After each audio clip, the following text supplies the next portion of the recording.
Bonjour à tous, on se retrouve aujourd'hui pour une nouvelle vidéo de concours commenté sur une épreuve de Hunter Club 1 maniabilité. Il s'agit de la deuxième manche de mes championnats de France en catégorie senior. Deuxième manche qui signifie maniabilité, donc je vous affiche ici le plan de parcours. Nous avions de nouveau 8 contrats à réaliser et dans l'ensemble je vais trouver ce parcours relativement simple.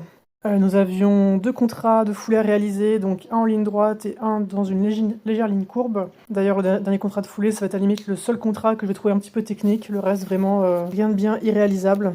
Ce qui fait que je vais trouver ce parcours assez simple pour un championnat de France. Donc on commence comme d'habitude avec le cercle de départ avant le numéro 1. On a un très joli saut sur ce numéro 1. Pour le numéro 2, un abord très correct, mais malheureusement, nous allons faire une barre. Je vous avoue que je ne comprends pas pourquoi. J'ai fait une barre sur cet obstacle et j'étais un peu dégoûtée. Vous allez comprendre à la fin pourquoi. Ensuite, premier passage imposé au galop à gauche pour aborder le numéro 3, où nous devions faire un saut décalé à droite. Donc qui est très bien réalisé. Ensuite en numéro 4, nous avions un saut décalé à gauche. Mon cheval va montrer une petite hésitation dans l'abord, mais va le franchir correctement. Derrière, encore une fois, je galère à changer de pied, ce qui fait que je me retrouve désunie sur toute la courbe, sauf qu'après nous avions un passage imposé au galop à droite. Donc j'ai décidé de reprendre le trot pour faire mon imposé correctement, quitte à perdre quelques points en cadence. Ensuite nous avions la pointe en numéro 5, j'en aborde un peu près, mais ça passe bien. Dans l'idée de la maniabilité, j'ai tourné devant la pointe pour aborder le double en numéro 6, le double à 2 foulées qui est très bien franchi. Ensuite, nous montions sur la butte pour aller chercher la ligne 7-8 sur une distance de 18 mètres que j'avais donc décidé d'annoncer en 4 foulées. Ensuite, nous descendions de la butte pour faire un demi-tour pour aborder, on va dire, la partie technique du tour avec un numéro 9 à aborder de biais. Et ensuite, nous faisions un petit tracé sur la butte pour de nouveau aborder le 10 de biais. Après la descente et enchaîner tout de suite derrière avec un contrat de foulée sur une distance de 22 mètres. Donc j'avais annoncé en 5 foulées. Et il faut savoir que la plupart des participants avaient annoncé en 6 foulées en faisant une vraie ligne courbe. Moi j'avais décidé de tracer vraiment tout droit pour respecter un peu le plan de parcours. Donc j'étais très contente de mon parcours et un peu dégoûtée pour la barre, car malheureusement celle-ci va nous priver de la finale. Donc, et en plus je vais avoir des notes un peu moins élevées que la veille, donc pareil j'étais assez déçue car je trouvais le tour vraiment relativement propre.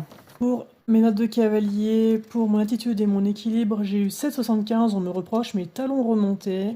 Pour mon aisance liant, fonctionnement et regard, la note de 7,5. Alors là, j'ai un commentaire sur mes chevilles que je n'arrive pas à lire, donc je vous l'affiche ici si jamais quelqu'un arrive à me le traduire. Je prends également la note de 7,5 pour l'emploi et la discrétion de mes aides. Donc on me reproche mon contact, c'est avant le 5, donc avant la pointe, donc ce que je comprends, parce que j'ai eu une action de main un peu forte pour redemander le trot vu que mon cheval n'écoutait pas très bien. Pour mon parcours, tous les contrats sont réalisés, donc ça nous fait 40 sur 40. Il faut savoir que quasiment tous les concurrents étaient sans faute sur ce parcours. Donc aux obstacles et dans les imposés, qui fait qu'il n'y a pas eu beaucoup de... C'était pas très sélectif, on va dire, comme parcours. Pour mon tracé, la note de 7, on me reproche mon incurvation entre le 5 et le 6, la rectitude entre le 7 et le 8, donc c'est sur la butte en haut, donc oui, on a remarqué que mon cheval changeait de pied, ce qui montre qu'il manquait de rectitude. On me reproche aussi ma courbe désunie entre le 4 et le 5, encore une fois, donc c'est moi je cherche à passer au trot. Pour mes abords, la note de 7,25, on me reproche mon abord près du 5 et mon centrage sur le double. Alors pour le coup, le centrage du double, je ne comprends pas les remarques. Je remets ici des images du double parce que je trouve que je suis très centré sur le premier élément, sur le A et sur le B. Donc là, je trouve que c'est... des fois, les juges, on les comprend toujours. Et surtout, c'est encore une fois, on me met entre guillemets que 7,25 alors qu'on me reproche que 2 petites bricoles dans mes abords, quoi. Franchement, je trouve qu'un 8, voire un 8,5, ça aurait pas été déconnant. Et pour ma cadence, la note de 7,5, là, je suis d'accord pour le ne conserve pas l'allure entre le 4 et le 5. Par contre, je suis un peu moins d'accord avec on me reproche donc 2 changements de cadence, qu'elle ralentit avant le 5 et qu'elle accélère au niveau du 10. Donc au niveau du 10, donc c'est dans la descente. Donc qu'un cheval accélère au galop dans une descente, normalement tu veux pas non plus les empêcher d'avancer, quoi. Dans les notes, voilà. Je suis pas la seule à repenser ça en plus ce jour-là. Mais c'est pas grave. Et du coup, ça nous fait une note de 84,5. Mais avec laquelle il faut malheureusement enlever donc 5 points pour la barre. Donc ça redescend la note à 79,5. Et il faut savoir que les 3 quarts des concurrents étaient au-dessus de 80. Donc pour vous dire à quel point le parcours était pas fautif. C'est-à-dire qu'on était 60 et sur les 60, je crois qu'il y en a au moins 40 qui étaient au-dessus de 80. Peut-être pas 40, mais au moins une bonne trentaine. Donc malheureusement, en étant en dessous de 80, et ben ça nous éloigne encore du classement général puisque nous finissons malheureusement 21e avec le cumul des 2 épreuves, donc ce qui nous ferme la porte de la finale. J'étais vraiment très très déçue, parce que sans la barre, nous étions en finale.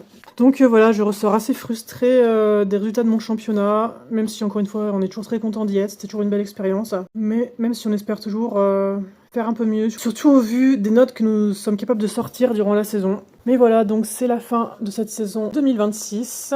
Je ne sais pas si je vais continuer de faire les vidéos sur YouTube, car c'est très chronophage, ça demande beaucoup de temps à préparer. En plus, vu que je suis en concours, vu quand je suis en concours, je suis tout le temps toute seule, il y a rarement quelqu'un à pied qui m'accompagne, ce qui fait que c'est un peu la galère pour trouver quelqu'un pour me filmer les vidéos. Et sachant que je fais de moins en moins de vues, autant avant je faisais régulièrement 200-300 vues, donc ça me motivait un peu à faire les vidéos. Là, j'arrive plus à dépasser les centaines de vues, donc ça demande beaucoup d'investissement pour à la fin pas beaucoup de visionnage, donc je me demande si c'est encore bien pertinent de continuer de faire des vidéos.